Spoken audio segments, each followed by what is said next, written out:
everybody, and welcome to today's live Q&A focusing on sport at AIT. Sport is a very important part of our college, and we've invested a lot of money in sporting facilities, but also in terms of participation rates and trying to encourage students to get involved in as much sport as possible over the past number of years. This morning, I'm delighted to be joined by the Sport and Recreation Manager, Gordon Brett. Gordon is a great guy that puts a lot of work into sport in the college, and Gordon and his team over the last number of years have dedicated themselves to, as I mentioned, increase the participation rates and also lead to the success of sports teams over the past number of years. Just to also highlight before we bring Gordon on to this morning's live broadcast, we have two more live Q&As in relation to hospitality, tourism and leisure taking place today, and nursing and healthcare tomorrow. So if you go across to ait.ie/virtual events, you can check out our full listing of live Q&As that have taken place over the last number of weeks as well. And there's also, I suppose, a record of all the questions that were asked. So you can go back in and check out any questions that were asked. They might be relevant to yourself. We've also, as I mentioned, on the last live Q&A, our podcast is live on the CEO Hub, ait.ie/CEO Hub, and also our student ambassador blogs, which are getting great feedback.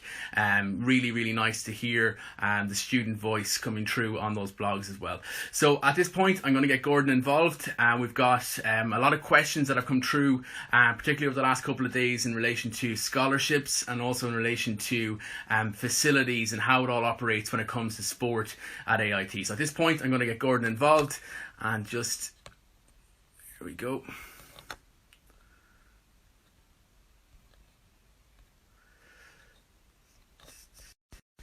We're waiting for Gordon to come through.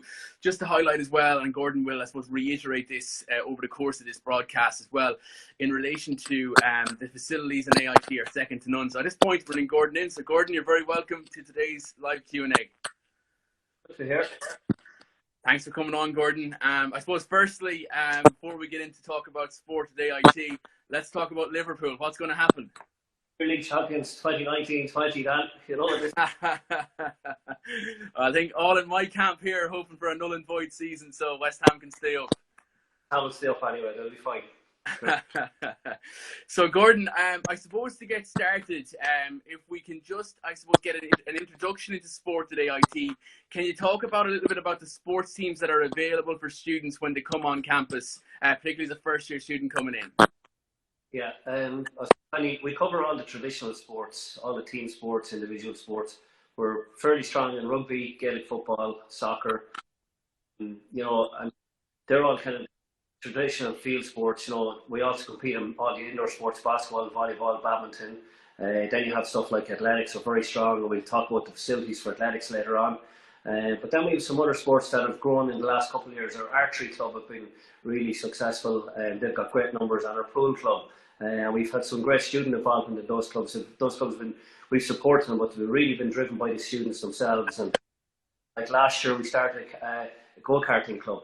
We competed in the Student Sport Ireland League. That was a new venture for us as well. And I suppose the other thing I'll say is that with all of our sports, we try to keep a good gender balance.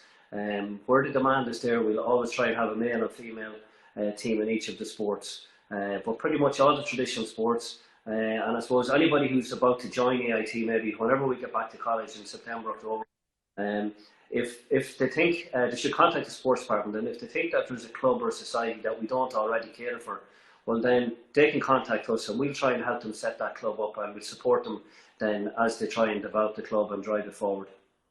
Yeah, okay. And you mentioned there a couple of, really niche sports clubs, like archery, the likes of go-karting. So it's not, when people, I suppose, typically think of sport, they think of your soccers, your GEs, your basketball. But there are the niche sports that are in play as well, which is important for students coming into college as well. Yeah, absolutely. Yeah. And again, not everybody is into field sports, not everybody is into competitive sport. So taking the example of soccer, we have 4 men's teams. So the thirds and fourths mightn't be not probably the most competitive players, but they're playing in kind of what I call recreational competitive stuff. They also have the opportunity to play in the college soccer leagues. But then another tier with that as well is we have intramural leagues on the artificial pitch. So we have a facilitator kind of co-funded guy, and they're people who play either futsal or they play outdoor on our artificial pitch. We've a FIFA-approved artificial pitch, and everybody trains that, and we use that facility for intramural games as well, and just kind of, you know, local competition. That's really important. So just because you're not an elite sports person doesn't mean you can't avail of our facilities or be involved in a sport that you're interested in. Yeah, and I suppose moving on then from that piece in relation to the facilities that AIT have in play for sport are second to none. There's been, you know, a massive amount of investment over the last number of years in sport, particularly focusing on the areas of athletics, but also the pitches have, you know, there's a lot of investment that's going into the Astro pitch and the GEA pitches. Can you talk maybe about the facilities for someone that hasn't been to AIT in terms of sporting facilities? Yeah, there's been huge investment over the last probably 8 to 10 years, upwards beyond probably sports facilities on it. Would say, for instance, if you're asking us what have we got, we've an indoor sports hall, a multi-purpose sports hall that hosts all our indoor sports. Our archery club train in there as well on Fridays and Saturdays. We also have then the indoor international arena, but that includes a full IAAF approved indoor athletics track. But also then you have a full gym facility. We've a gym facility, and part of that also as well is a high performance, with more high performance athletes. There's a sports science testing laboratory in that building. We've numerous dressing rooms. Then outside the GA pitch, we've a grass training pitch. We have artificial approved pitch, and then we have a pitch in the middle of the outdoor athletics track. And again, the outdoor athletics track is IAAF approved, and all of those facilities host high level competitions, not just in third level sport. We say, for instance, we have our own, as you know, our International Athletics Grand Prix every year. We have the best of international athletes coming to the Institute every February to compete in a European permitted indoor athletics. So the facilities are top notch. And I suppose what we do on our office is we try to provide the supports for the students to access those and kind of reach the height of their, I suppose, their sporting potential. Okay. Just before you go to your next question, Gordon, I might actually come a little bit closer to the camera just for voice projection if possible. And just moving on then for the next question in relation to scholarships. What is I suppose the pre-scholarship is the Elite Sports Person Entry Scheme, which is available for students. How does that work for students? What is the criteria? What level do they need to be playing, and what sports are acceptable? Yeah, generally, if you're looking for the Elite Athlete Entry Scheme, I suppose in any sport, if it was GA, for instance, generally you need to play at county minor level or above.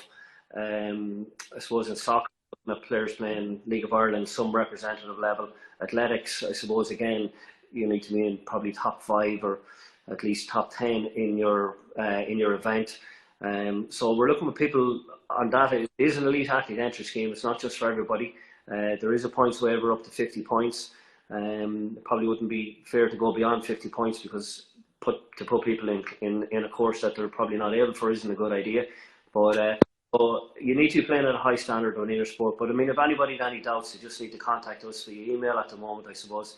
We can take a call as well if anybody's any doubts or questions on that area. But also then we have the Sports Scholarship Scheme, as you know, and that's a separate application, which is, I think it's the 2nd or 3rd of September this year is the deadline. Okay. And in terms then, if a student is accepted onto the Elite Sports Person Entry Scheme, they maybe get a points waiver and they're taken onto a course, are they automatically brought onto a scholarship when they get into college? Well, they will also apply for a scholarship, but once you'd be offered an Elite Athlete Entry place, yeah, you'd automatically be deemed good enough for a scholarship, and then you would be put on the scholarship scheme. And David McHugh is our sports scholarship coordinator. He's my assistant sports officer at the Institute, and David has put together a really good programme and level of supports for that are on the scholarship scheme. And this year we had over 65 people on some level of scholarship. It's broken into gold and silver. and the students that are on that scheme are getting huge value from David and the supports he brings them. Okay, and you mentioned at the start of this about the balance between, you know, male participation and female participation. I presume that's the same situation with the scholarship, how they're handed out. You know, balance of both in terms of gender as well. Yeah, well, actually, I think gender balance is important to us. I think we actually have, on the Gold Scholarship scheme, I think we had about 11 people this year. The majority of those were actually female. So we've an awful lot more female Gold Scholarship students. Predominantly, those people came from the background of ladies Gaelic football. So senior intercounty Gaelic footballers are the majority of our Gold Scholarship students. Niamh Fogarty is one of the most promising discus throwers, not just in Ireland but in Europe, I think. And Niamh is somebody who's really bought into the scheme, engages with David McHugh on the scholarship supports, and is really seeing value from it.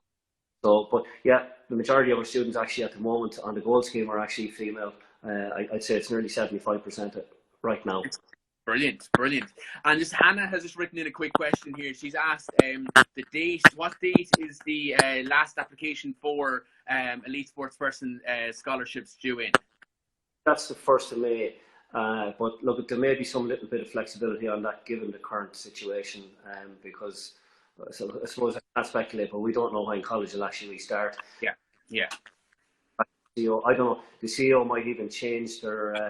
I don't know. You might know better whether they may change their 1st of July change of mind form. I don't know whether they'll push that back further. But look, it's 1st of May is the date. Yeah.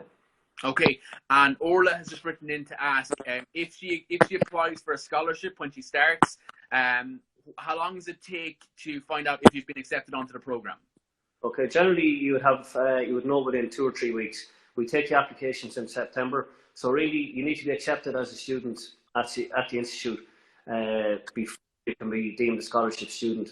So what we do is we would shortlist pretty quickly, and then those that we deem suitable or close to being at the level for what we call a Gold Scholarship, we would interview those students, and the others that might just miss out on the Gold scheme will be offered an academy place, so we call it. It's like a silver scholarship, but it's called an academy scholarship. There's just there's pretty much the same supports in it, but I suppose we focus a little bit more on scholarship students with the supports. Okay. Just going to take one more question from the screen, and we'll go back to the questions coming beforehand. Hannah has just written in to ask, and there's a previous question, so I'll go back to in a moment.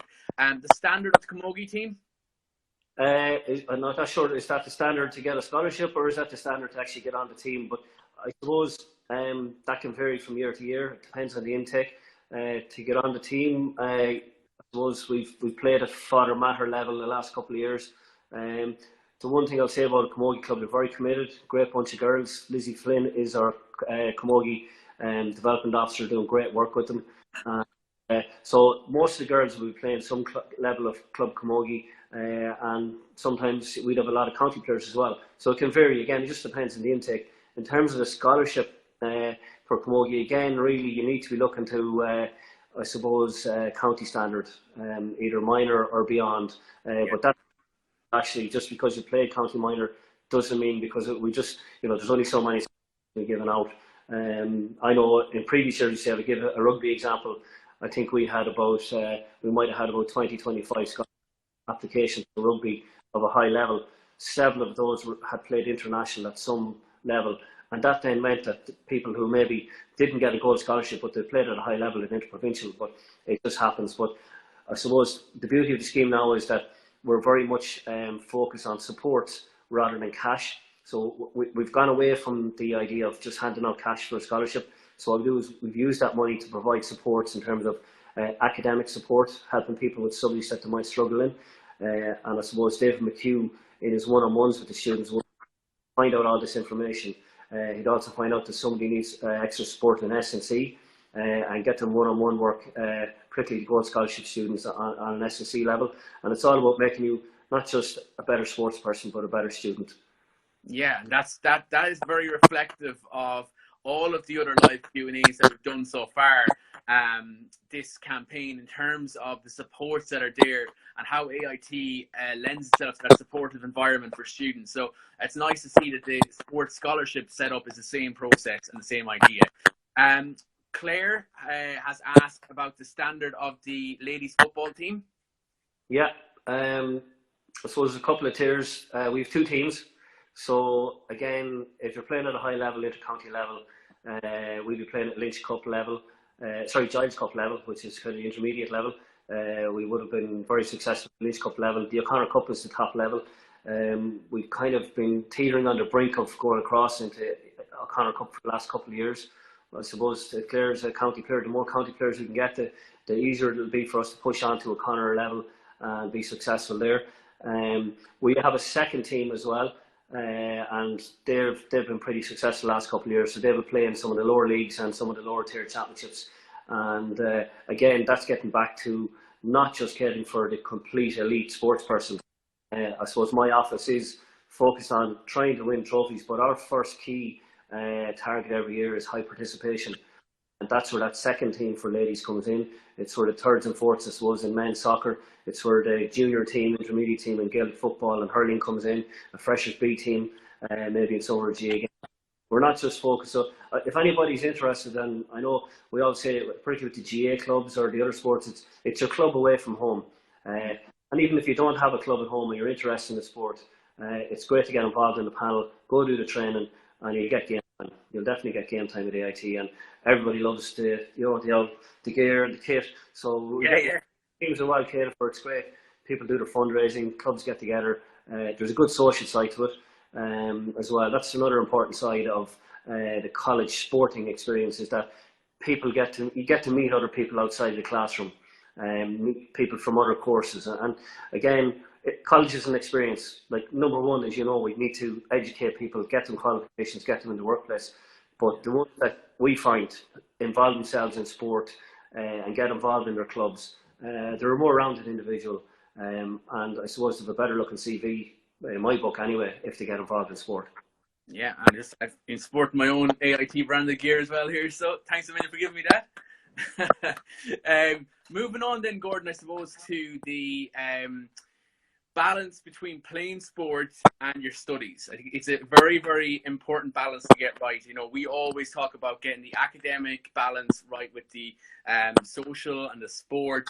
Can you talk to us how, I suppose, a student can balance playing sports, whether it's athletics, whether it's soccer, whether it's camogie, and still be able to achieve good grades in the classroom? Yeah, it's all about good time management. But one thing I will say, what we focused on for the last 4 or 5 years is trying to get the fixtures. None of our training sessions impede with class time. Okay, so you shouldn't be missing lectures for sport. The other thing is we endeavour as much as possible to have our games played outside of class times. So all of our facilities are fully floodlit. That's our outdoor track, our artificial soccer pitch, our GA pitch, our training pitch. They're all fully floodlit. Obviously our indoor sports are our halls are lit up. So we do our very best, particularly with our home fixtures, to try and play them outside of class times. There are certain sports that have a kind of a default fixture. It will be a Wednesday at 2 p.m. There is some flexibility within sports. So what we can also do is, if a team has games that are daytime during the week, we'll try and rotate them between Tuesday, Wednesday, Thursday. So you're not missing, we'll say, key lectures every Wednesday for maybe, say our soccer team, we'll give an example, might play 6 competitive games or 5 competitive games before Christmas. And it wouldn't be fair on the students to miss maybe, particularly an away game, because it's pretty much a full day away. You could be gone from 10 a.m. until 6, 7, 8 o'clock. So what we try to do is mix the games across Tuesday, Wednesday, Thursday, so that people won't be pulled away completely to, I suppose, one day every week. Yeah. And again, going back to that balance, as you mentioned, it's important to try and use that balance the best way possible in order to make sure that you're getting your academic studies, a priority, and then, as you mentioned yourself, to work outside of the classroom for the matches and the training, etc. So, and moving on then in relation to, I suppose, the gym on campus as well. For those that aren't playing with sports, we've got a fantastic gym on campus. We have fantastic facilities in terms of high performance training. Can you give us a bit of indication about the gym that's on campus? Yeah, look, it's a high quality gym. I think there's over 30 cardio loads of free weights, lots of machine weights, loads of free, I said free weights. There's an aerobic studio, and I mean they've all the box size, body pump, TRXs. We have a separate spinning room. There's over 20 bikes in the spinning room, and then, as I mentioned earlier on, there's a high performance gym for kind of more high performance athletes, and we've got a lot of outside users in that as well. And then there's the sports science lab. So within the gym itself, it's very well kitted out. There's a small membership fee there, but it's well subsidised. And again, for students that aren't in competitive sports or don't want to get maybe involved in a recreational level of sport, just for the health benefits and fitness elements, our gym is very well catered for, very well managed by Paul Coburn and his team. So there's no reason why somebody can't maintain their fitness levels or even start getting involved in the gym, because I've always found is that students who join college, they'll find probably in third level they may have a little bit more free time. Not be timetable every hour of the day. There's slots there where they can, they have free time, and if they're not going to the library, the gym is a good option. But there's a fear factor for some people who've never used the gym before. They know themselves that they want to go to the gym, they want to get a little bit fitter, maybe want to lose a little bit of weight, get a little bit stronger. Some of the guys want to put in a bit of bulk. And ultimately there's a little fear because they've never used the gym. But we have a very friendly, open staff, and I suppose third level is the time to get into the gym and try and learn a little bit about getting fitter and stronger, etc. Yeah, and as you mentioned, I suppose AIT has, it's a fully green campus, no drinking, no smoking, and president of the college has Kieran McCaughan has put a massive stamp around healthy style of lifestyle, and also looking at the whole idea of fitness and getting involved, as you mentioned, trying to get involved in fitness as well over the course of your academic studies. Two other questions have come in here, Gordon. I'm going to go to them first. Lauren wants to know, do you have to be part of a team for a specific sport you want to join in AIT? I assume that means you have to be part of a team previously. Yeah, I assume so too, yeah. Absolutely not. No, anybody can turn up. There's always trials at the start of the year. That's just to get people together, see what ability levels we have. And I suppose for Lauren, depending on what the particular sport is, if it's something that you're trying for the first time, that's brilliant. That's what we want to see. We want to see people get involved in new sports. Like, we have people who started up archery that had no background in it. Some people have gone in and joined other clubs like badminton, volleyball, and they learn the sport. We pay for coaches across all of our sports, and I mean, ultimately, if somebody wants to try something new, again, like I said with the gym, that's the time to start it. Everybody gets a fresh start when they start third level. It's kind of, I always say, it's a chance to become the new you. And if anybody wants to join a club or start with a team that they have, a club that they've never played with before, absolutely, when you join the AIT in September, that's the time to do it. Yeah, absolutely. And Adam has just asked as well, is there any chance of having a martial arts or boxing club or training facility inside of AIT's grounds for the academic year that's coming up? Yeah, of course. So look at every September, students have an opportunity to come to us. Again, if they want to set up a new club, they just need to come in, put a feasibility in front of us, chat with us in the office. If there's enough members there and enough interest, we'll do our best to try and facilitate that. Sometimes it's difficult. So with boxing, we don't have a ring as such. I know we are sourcing. We have a couple of boxers on scholarship. We're sourcing some bags at the moment and stuff. We're trying to identify a space for them. But yeah, absolutely. Martial arts is something that traditionally was strong in AIT. It's kind of gone off the radar a little bit last couple of years. But we've always used it for two things. One, those who are competitive in martial arts, but also those who are interested in self-defense.